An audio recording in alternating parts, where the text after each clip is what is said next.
Hello all, இந்த வீடியோவில் நம்ம நரிகள் ஃபாக்ஸ் பற்றின சில இன்ட்ரெஸ்டிங் ஃபேக்ட்ஸ் எல்லாம் பார்க்கலாம். நரிகள் நாய் குடும்பத்தை சேர்ந்தவைன்னு சொல்கிறாங்க.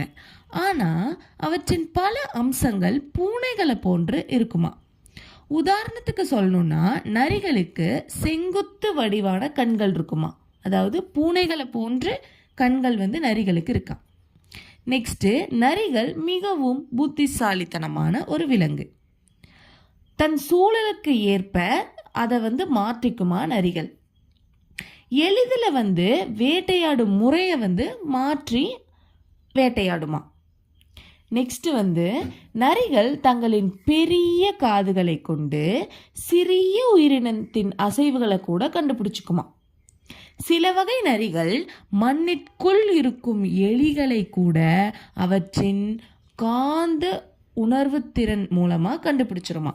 ஸோ மண்ணுக்குள்ளே போய் ஒளிஞ்சிட்ருக்கிற விலங்குகளை கூட கண்டுபிடிச்சிரும். நரிகள் தங்கள் இரையை பிடிக்க 3 மீட்டர் அதாவது 10 அடி உயரம் குதிக்க முடியும் அப்படின்னு சொல்கிறாங்க. அவை குதிக்கும் முன் தங்களின் பின்னங்கால்களை திருப்பி நிலைப்படுத்தும். அதாவது குதிக்கிறதுக்கு முன்னாடி அது கரெக்டான பொசிஷனில் குதிக்குமா. நெக்ஸ்ட் உலகம் முழுவதும் 37 வகையான நரிகள் உள்ளன. எவ்வளோ நரிகள் இருக்குது அப்படின்னா 37 வகையான நரிகள் இந்த உலகம் முழுவதும் இருக்குது. அதில் சிவப்பு நரி ரெட் ஃபாக்ஸ் உலகின் மிக அதிகம் காணப்படும் வகை. ஓகே, ஆர்டிக் ஃபாக்ஸ் குளிர்ச்சியான பிரதேசத்தில் வாழ்கிற ஃபாக்ஸ் பேர் தான் ஆர்டிக் ஃபாக்ஸ்.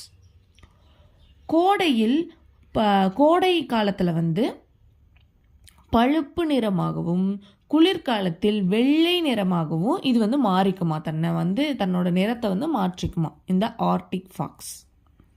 நெக்ஸ்ட், நரிகள் பருவத்திற்கு ஏற்ப தங்கள் பூஞ்சியை மாற்றிக்கொள்கின்றன.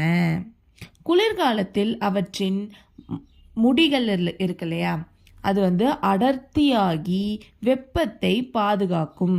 அது குளிர்காலத்தில் அதோட முடி ரொம்ப அடர்த்தியாக வளர்ந்து அது வெதுப்பாக வச்சுக்கும். அதுக்கு அந்த முடிகள் உதவுது. நரிகள் பிற மிருகங்களைப் போல குழுவாக அல்லாமல் தனியாகவே வேட்டையாடும் தன்மையுடையவை. மற்ற விலங்கு மாதிரி ஒரு கூட்டமாக இருக்காமல் தனியாக இருக்குமா. இதனால் அவை மிகவும் தனித்துவமாக வேட்டையாடும். ஸோ ஒவ்வொன்றும் ஒவ்வொரு மாதிரி தனித்துவமாக வேட்டையாடும். நரிகள் மிக புத்திசாலி மற்றும் சக்தி வாய்ந்த முறையில் அவற்றின் சூழலுக்கு ஏற்ப வாழ முடியும். ரொம்ப தந்திரமாகவும் நரிகள் வாழ்ந்துட்டு இருக்கு. ஸோ இதோட இந்த வீடியோவை நம்ம ஸ்டாப் பண்ணிக்கலாம். நெக்ஸ்ட், இந்த வீடியோவோட ஸ்பான்சர் பைமோட். பைமோட் அப்படிங்கிறது ஒரு ஆன்லைன் டிஜிட்டல் ஆப். இது both play store and app store ரெண்டுலேயுமே அவைலபிளாக இருக்குது. நீங்கள் இதை இன்ஸ்டால் பண்ணி மற்ற ஆப்ஸை நார்மலாக நம்ம எப்படி யூஸ் பண்ணுறோமோ அதே மாதிரி இந்த ஆப்பில் யூஸ் பண்ணலாம். இது ஒரு க்ளாசரி ஷாப்பிங் ஆப். ஸோ நம்ம வீட்டுக்கு தேவையான எல்லா வகையான க்ளாசரி பொருட்களும் இந்த ஆப்பில் இருக்குது. அண்ட் நிறைய டிஸ்கவுண்ட்ஸ் கூப்பன்ஸ் எல்லாம் கூட கொடுக்குறாங்க. ஸோ நீங்கள் இதை யூஸ் பண்ணி பாருங்கள், கண்டிப்பாக யூஸ்ஃபுல்லாக இருக்கும். ஒன்ஸ் யூஸ் பண்ணி பார்த்துட்டிங்கன்னா ரிப்பீட்டடாக யூஸ் பண்ணுவீங்க. ஸோ இதோட வீடியோவை ஸ்டாப் பண்ணிக்கலாம். பாய் பாய்.